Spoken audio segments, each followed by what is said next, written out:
Personal leadership does not wait to be asked. It steps in and it makes the damn offer. Most people wait to be asked. They wait to be needed, wait for something to go wrong so they can step in and feel important.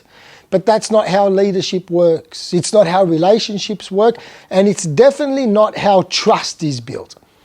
The key to generating momentum in teams, in relationships, in your organization or in your business is making offers. Stepping forward and saying things like, "I'll take care of that. Would you like me to? Let me do this." Simple, clean, and action-based. However, most people don't do this. They either wait until someone begs them for their help, or they drown their generosity in vagueness. "Let me know how I can help you. Is there anything I can do? Just give me a call. I'd love to get involved. Let me know what you need." In this video, I'm going to show you how clean offers can cut through the passivity and create momentum and build trust fast. If you've ever found yourself silently helping or waiting to be asked or frustrated because somebody didn't step up, keep watching. You're going to learn how offers work, why they matter, and how to make them without sounding like a people pleaser or a suck-up. I spent years in business watching people talk a big game but never offer anything of substance. Meanwhile, those who said, "Let me sort this out," and then followed through, they got promoted, they got the bonus, they became the go-to, and they were given more responsibility. Because of this, opportunities flowed. And when I started to up my level in how I offered value, I got better contracts, better teams, and I did less because I made things clear up front and people knew exactly what was in it for them. We're going to break this video down in real terms, and I'm going to show what a clean offer sounds like, how it links to requests and responses to requests, why promises and trust are built off our offers, where people get it wrong, and how to make offers that build your reputation, not burn it. This isn't theory, this is practical leadership through language, and it starts with how you offer. This is Functional Chaos, and I'm Filimon. This is video number 4 in the series, where I take ontological structures, break them down so you can apply them right away. I don't care how polished the language sounds. I'm about practicality. I came from the world of construction where I employed and led almost 1,500 people over the years before making the transition from building buildings to building people, studying and becoming an ontological practitioner with the intention to make things simple. I've learned that if something doesn't land in your real life, it's useless. So I'm here to rebuild ontology for people who actually want results fast, not just insights and more information. So what is an offer and how do we best make one? Firstly, let's set the scene, because this video does not stand alone. If you haven't watched the 2 previous videos on requests and responses to requests, I invite you to go back and check them out first. Links in the description. Because here's the thing, an offer has the same structure as a request. It needs to be clean, clear, and come with a by when, or it gets messy. The main difference, a request is asking someone for something, an offer is proposing something. And they both revolve around our concerns. I'm going to whiteboard this one as well, so let me just put some things up as we go. Concerns are an important theme in all of my videos because after all, we are all living life one day at a time, looking after our concerns and the concerns of others. These videos are created with simple structures that make that job so much easier. With a request, we are asking others for their cooperation, support, or help, so that action will ultimately take care of the concerns we have. With an offer, we are putting ourselves forward to take care of another person's concerns. And just like with requests, when we offer to help someone, we invite one of the 4 valid responses. I've gone through this in other videos. Yes, no, a counter-offer / negotiation, or a commitment to respond later. Let me put them up. So just like I said, with requests, you got yes, no, a counter-offer or a negotiation, and then a commitment to commit later. They're the same responses when it comes to offers. So what we do is, well, we have no guessing, no awkward silence, no fake yeses. So if this is the first video you've landed on, please press pause. For a better understanding, go back and watch the last two. Because offers, they're not a trick. They're a continuation. They're the next move in the same linguistic dance of clear, powerful conversations. In ontological terms, as I just said, an offer is a commitment to take action for the benefit of someone else, if they accept it. It sounds like, I can get that done for you by Friday. Let me take that off your plate. I'll draft up a proposal and send it to you tonight. Let me help you with the dishes. See, the thing is, you're not forcing it. You're not hoping. What you are doing is putting something forward clearly and voluntarily and letting the other person decide through the responses. Making offers are powerful because they do three things. Number one, they create possibilities. You're not just reacting, you're initiating. You're shifting the focus from what's wrong to what could be. Offers open doors that didn't exist until you spoke up. Number two, they show initiative. You're not waiting around for permission or direction. You're stepping forward, and that alone shifts how people see you from a passive observer to a proactive participator, from one of the crowd to someone who leads and adds value. Number three, they invite others to respond, not chase you down. When you make an offer, the ball is in their court, so they can accept, decline, counter, or commit to respond later. But either way, the dynamic is clean. You're not forcing things. You're not controlling things. You're not following up 5 times. You are giving them something real to respond to. And here's the key. If you make an offer and it's accepted, you've now made a promise. And you are now responsible to fulfill it. So to reiterate, a request is asking someone else to do something for you, and an offer is putting yourself forward to do something for someone else. A request comes from a need, and an offer comes from initiative. Offers are more proactive as they're a gateway to action, to contribution, and to cooperation. Put in a fancy way, offers are self-generating commitments that open up possibilities for coordination. If you are being at cause and making something happen for someone because you see that they could use a hand, not because they asked, because people are hopeless at asking for things, and we're even more hopeless at reading other people's minds, it's done because you saw the gap and then you stepped into it. So to keep it simple, I'm going to share a funny example that I'm sure many of you have seen in your relationships. Well, in mine anyway. Man asks, where do you want to go for dinner? Woman responds, I don't know. Where do you want to go? Man, I don't know either. What do you feel like? I'm not sure. Anything. I'm easy.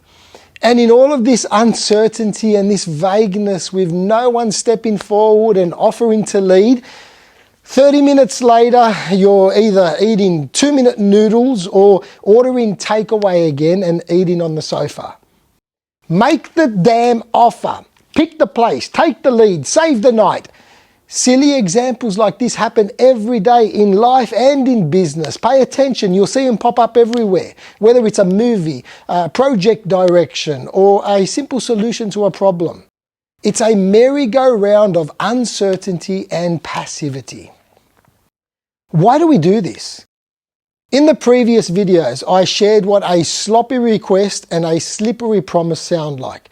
Well, to add to the trio of slithery S's, I'm going to throw in the shallow offer. So, sloppy requests, shallow offers lead to slippery promises. Many people make offers, but they don't really. They wrap them in fluff or say them to be nice or polite. We hear them as, let me know if you need anything. Happy to support however I can, just give me a call. If you get stuck, I'll come and help you. Now that's not an offer. That's a cop-out. Why? Because there's no clear action. It doesn't contain any of the 5 ingredients, which are the same ones that come with requests. Know who, know what, know when, know how, and know why.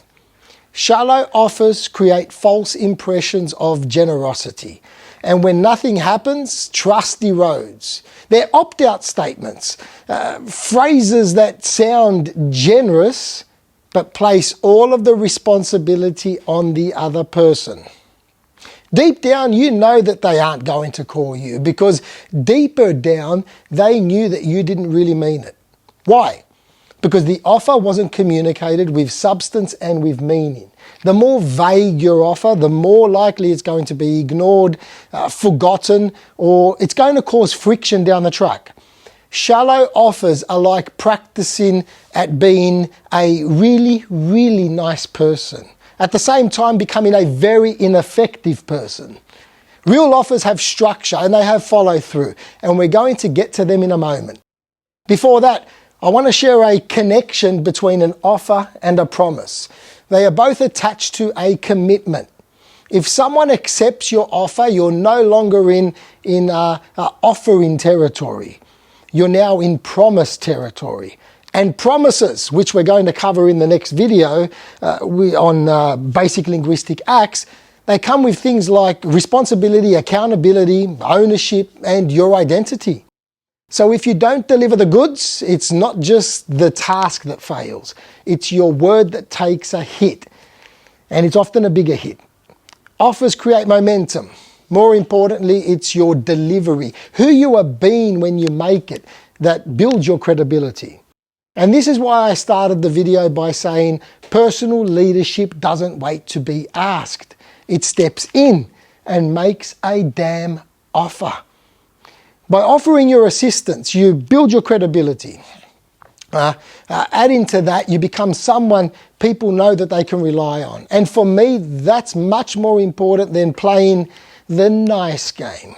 There's a reason people avoid clear offers. They're afraid of being on the hook. Being on the hook makes you visible. You're out there. You risk rejection. You risk overcommitting. You might be told, no thank you. Or worse, if it was a shallow offer. You didn't really mean it. The person might accept. And now, you know what? You have to commit to it. And because of this fear, what then happens is people sit in silence. They play it safe, they wait for instructions, or they sit on their hands and say stuff like, let me know if I can help. I was going to say something, but I figured that you had it covered. That's just another way of hiding.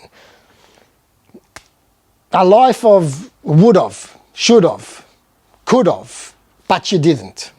And my personal opinion is that it comes down to a fear of responsibility. Because if someone accepts your offer, you are now responsible to deliver on it. So it's better to be vague and have a backdoor option. And I also have it that people have a rather low tolerance for responsibilities because so many are placed or forced on them in their everyday life. They have responsibility fatigue. Therefore, it's easier to avoid taking on more. So we make shallow offers, sloppy requests.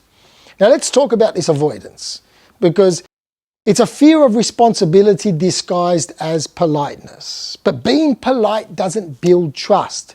Taking initiative does. Being polite often leads to being a complainer. And if you're going to complain, offer a solution. Otherwise, you end up being a perpetual complainer. Here's what I've seen over and over in life, in business, and in sport.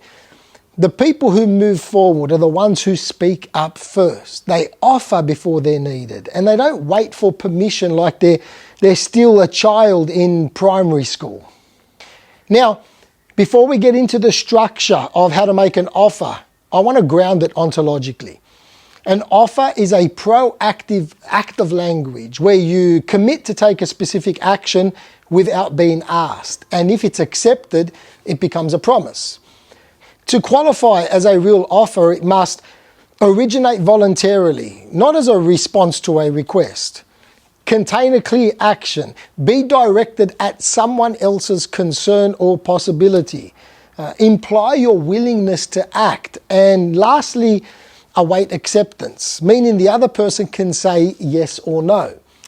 Now, want to make a strong offer that actually lands?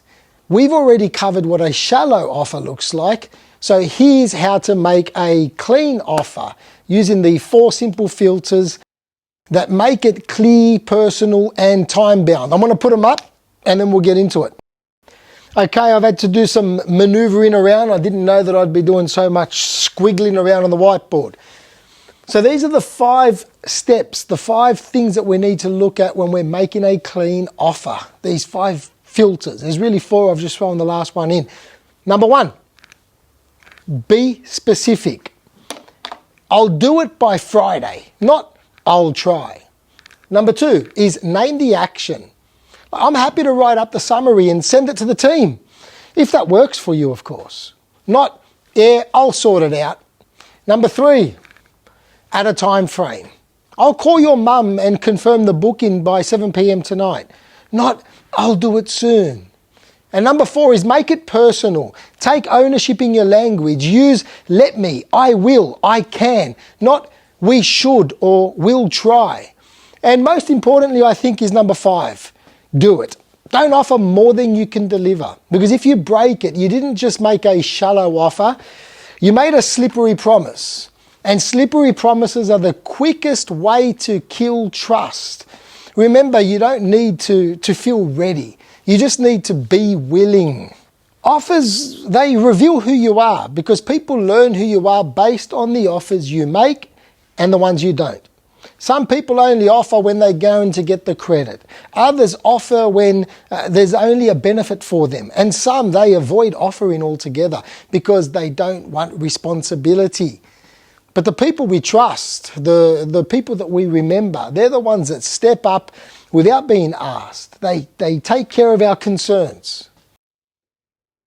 They don't wait to be needed. They see what's needed and they move. They offer even when it's uncomfortable, even when it means taking something hard off somebody else's plate to look after their concerns, even when it's not their job. Because personal leadership starts with initiative. Your offers shape your identity and they show how you see yourself. I remember back a few years ago that as my teams grew, one thing I looked for in people was will over skill. Everybody knew this as well. Trust was a big thing for me because if I could not trust the team, it meant that I couldn't spend time off the job and grow the business. When it was time to take on new people or to let people go, I would always choose the person who was reliable, dependable, and trustworthy over the person who was technically way better. They had a big advantage when it came to the skill. But they only did what they had to do. Often I would get a strong negative reaction from these people. Oh, you're picking him over me? I'm way better than him. Yes, but I can't depend on you. Offers are the small things that get you the leg up because responsibility gets you the pay rise, the promotion, the better task, and the certainty within a team and an organisation. Because who doesn't want to have someone in the team that they can count on, someone that they can trust, someone that keeps their promises, someone who offers more value?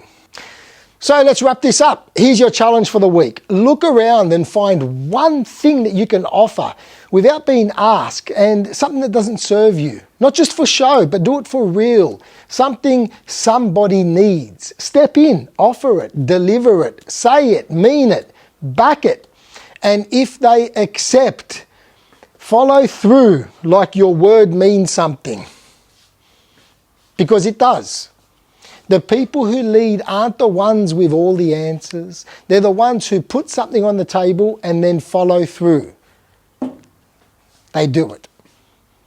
This is Functional Chaos, and I'm Filimon, and I'm having lots of fun making these videos, and I hope you got some value out of this. I'm not here to sound clever. I'm here to build people through trust and action in a world full of people waiting to be told what to do in all the chaos. So you stand out by offering first. Now, I've mentioned promises a lot in this video and the last few videos, and in the next video I'm going to focus on just that. What is a promise? How does it look? How does it sound? How does it show up? How do we keep it? How do we break it? All of these things. And it's going to be a video that ties into this one and also the last two. And it also sets the foundation for the next ones that are coming afterwards. So hit the subscribe button so you can see what's coming. And if you like this video, flick that little thingamajig. And once again, check out the videos before this one to see how they all tie together. Until next time, offer clearly, offer boldly. And if you say you're going to do it, do it. And as always, take what you will.